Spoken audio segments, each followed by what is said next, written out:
এক সন্ন্যাসী একবার এক রাজার সাম্রাজ্যের মধ্যে দিয়ে হাঁটছিলেন। হাঁটতে হাঁটতে তিনি এক সোনার মুদ্রা কুড়িয়ে পেলেন।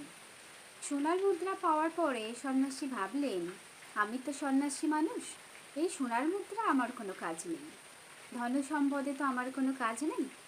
এই সোনার মুদ্রাটি যার প্রয়োজন আমি ঠিক তাকেই দেব। এই মনে করে সন্ন্যাসী ওই সাম্রাজ্যের চারিদিকে ঘুরতে লাগলেন। সকাল থেকে সন্ধে পর্যন্ত তিনি চারিদিকে ঘুরলেন, কাউকেই পেলেন না ওই সোনার মুদ্রাটি দেওয়ার মতো।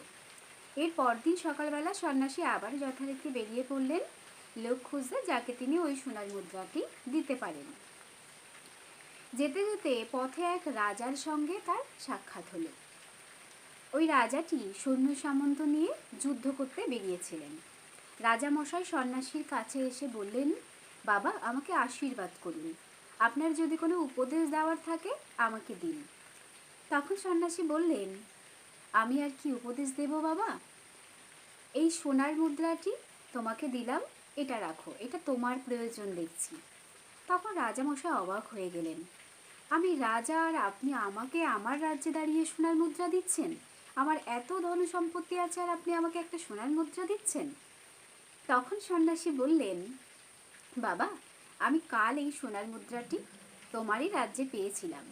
তখন আমি ভাবলাম, আমি তো সন্ন্যাসী মানুষ, আমার তো এই সোনার মুদ্রা কোনো প্রয়োজন নেই, তো এটা যার প্রয়োজন আমি তাকেই দেব।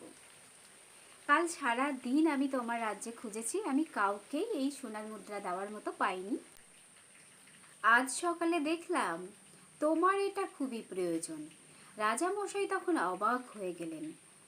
উনি বললেন, আমি এই রাজ্যের রাজা, আমার এত ধন সম্পত্তি আছে, আর আপনার কি করে মনে হলো যে এই একটি সোনার মুদ্রা আমার এতটা প্রয়োজন? তখন সন্ন্যাসী হাসতে হাসতে বললেন, বাবা, তোমার এত ধন সম্পত্তি থাকা সত্ত্বেও যখন তুমি পাশের রাজ্য আক্রমণ করতে যাচ্ছ, তাহলে নিশ্চয়ই তোমার এই সোনার মুদ্রার প্রয়োজন আছে। তোমার যা ধন সম্পত্তি আছে তাতে তো তুমি সুখী নাও, তাই তো তুমি অন্যের রাজ্য আক্রমণ করতে যাচ্ছ। তাই আমার মনে হয়েছে যে এটা তোমার প্রয়োজন হতে পারে, তাই আমি এটা তোমাকে দিলাম। রাজামশাই তখন তার ভুল বুঝতে পারলেন।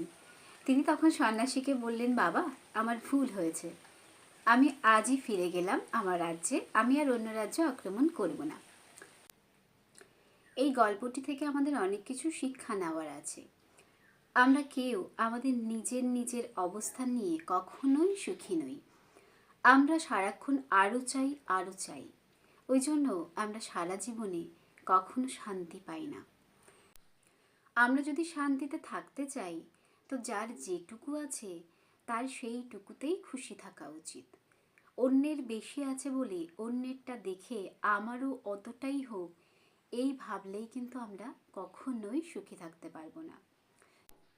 সুতরাং যার যেটুকু আছে আপনি সেইটুকুতেই খুশি থাকেন। আপনার যদি মনে হয় অন্যেরটা দেখবেন, তো আপনার থেকে কম যার আছে আপনি তারটা দেখুন, তাহলে আপনি শান্তিতে থাকতে পারবেন। আপনার থেকে বেশি যার আছে আপনি তারটা কখনোই দেখবেন না। ধন্যবাদ।